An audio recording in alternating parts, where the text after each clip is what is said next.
दोस्तों, ये कहानी रामायण पर आधारित है और देवी अहिल्या की कहानी है। दोस्तों, आपने रामायण सीरियल में देखा भी होगा कि देवी अहिल्या वन में एक जगह पर एक शिला के रूप में पड़ी हुई थीं। दरअसल दोस्तों, उनके पति ऋषि गौतम ने उन्हें श्राप दे दिया था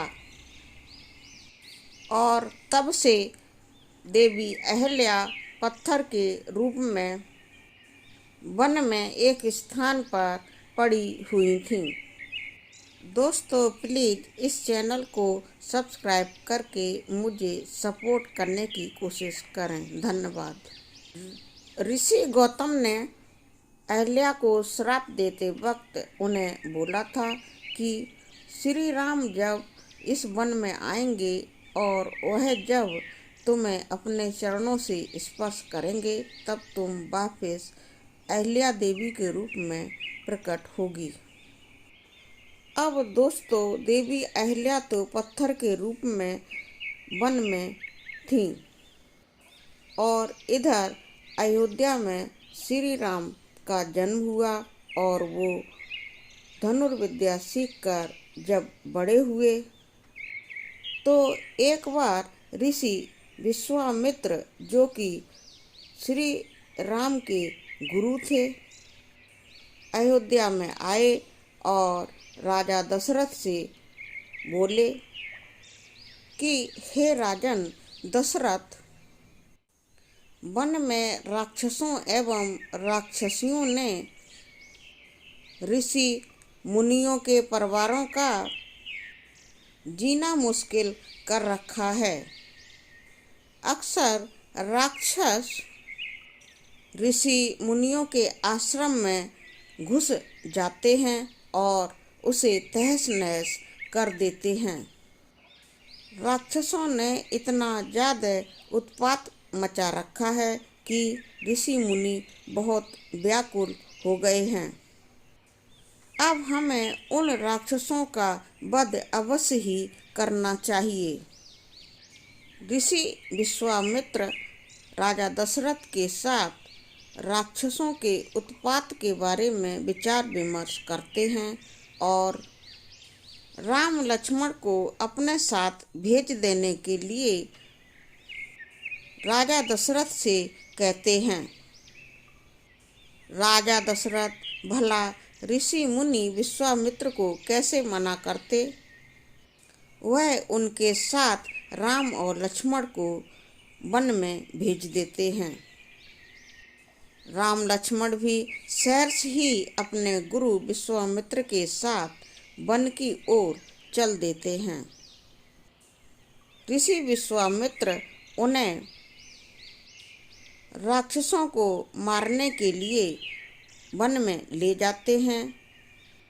राम और लक्ष्मण विश्वामित्र की आज्ञा से वन में राक्षसों का संहार करते हैं और ऋषियों को सुरक्षित करते हैं।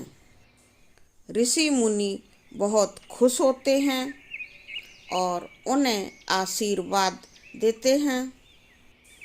दोस्तों, रामायण के अनुसार आपकी जानकारी के लिए बता देती हूँ कि भगवान विष्णु ने अपने एक जन्म में तो भयंकर राक्षसी ताड़का का वध करके ऋषि और मुनियों का उद्धार किया था और एक बार फिर से दूसरा जन्म लेकर श्री कृष्ण के अवतार में उन्होंने राक्षसी पूतना का भी वध किया था और श्री कृष्ण के रूप में ही उन्होंने गोकुल वासियों को पूतना के कोहराम से मुक्ति दिलाई थी।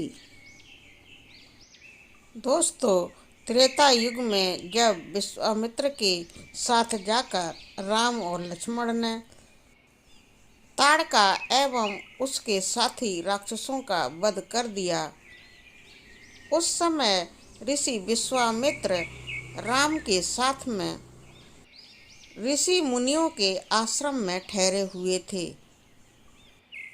और वहाँ पर ही उन्हें आश्रम में ही राजा जनक की पुत्री सीता जी के स्वयंवर का निमंत्रण मिला था। राजा जनक ने सीता के स्वयंवर के लिए ऋषि विश्वामित्र को जनकपुरी बुलाया था। ऋषि विश्वामित्र सीता जी को अपना आशीर्वाद देने के लिए जनकपुरी जाना चाहते थे। तो ऋषि विश्वामित्र राम और लक्ष्मण को लेकर जनकपुरी के लिए निकलते हैं। मिथिला जाते समय ही उन्हें वन के रास्ते में एक ऋषि की कुटिया मिलती है। वह गौतम ऋषि की कुटिया थी।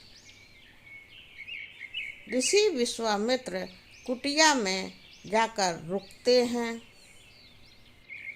सुबह जब ऋषि विश्वामित्र राम और लक्ष्मण के साथ कुटिया में विचरण कर रहे होते हैं तो राम वहाँ पर एक स्त्री रूप की शिला को देखते हैं और ऋषि विश्वामित्र से पूछते हैं कि यह शिला कैसी है, यह तो बिल्कुल स्त्री के समान लग रही है। तब ऋषि विश्वामित्र उन्हें बताते हैं कि यह तो महर्षि गौतम की पत्नी अहिल्या देवी की मूर्ति है। दरअसल अहिल्या देवी को उनके पति ऋषि गौतम ने श्राप दे दिया था और उन्हें हजारों वर्षों के लिए पत्थर के रूप में बदल दिया था। राम अहिल्या देवी के बारे में सुनकर बहुत अचंभित होते हैं। तभी ऋषि विश्वामित्र उन्हें आज्ञा देते हैं कि वह अहिल्या देवी का उद्धार करें। अब श्री राम सोचते हैं कि अहिल्या देवी का उद्धार वह किस तरह से करें। श्री राम अहिल्या देवी की शिला रूप प्रतिमा के पास जाते हैं। अचानक से उनके पैर अहिल्या देवी की शिला में लग जाते हैं। दोस्तों, यह क्या, प्रभु राम के चरण जैसे ही उस शिला से स्पर्श करते हैं, प्रभु राम के चरणों का स्पर्श पाकर वह शिला अहिल्या देवी के जीवित रूप में प्रकट हो जाती है और इस तरह प्रभु श्री राम अहिल्या देवी का उद्धार करते हैं। अहिल्या देवी प्राण रूप में आकर प्रभु राम के चरणों में अपना शीश झुका देती हैं। प्रभु राम अब उन्हें सुखी जीवन जीने का आशीर्वाद प्रदान करते हैं। तो दोस्तों, यह थी अहिल्या देवी की कहानी। कैसे ऋषि गौतम के श्राप के तहत वह शिला रूप में बदल गई थी और श्री राम के चरणों का स्पर्श पाकर वह फिर से जीवित नारी के रूप में आ गईं।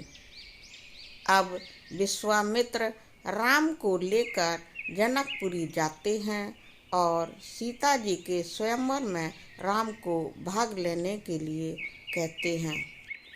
राम सीता जी के यहाँ शिव के धनुष को तोड़कर सीता जी से विवाह करते हैं और इसके बाद ऋषि विश्वामित्र राम, सीता और लक्ष्मण जी को लेकर अयोध्या वापस आ जाते हैं। अयोध्या में राजा दशरथ एवं उनके राज परिवार के सभी लोग राम और सीता का स्वागत करते हैं। तो दोस्तों, ये थी अहिल्या देवी की कहानी। आपको यह कहानी कैसी लगी कमेंट सेक्शन में लिखकर आप अवश्य ही हमें बताइए। वीडियो को लाइक एवं शेयर कीजिए। चैनल को सब्सक्राइब करके प्लीज़ हमें अवश्य ही सपोर्ट कीजिए।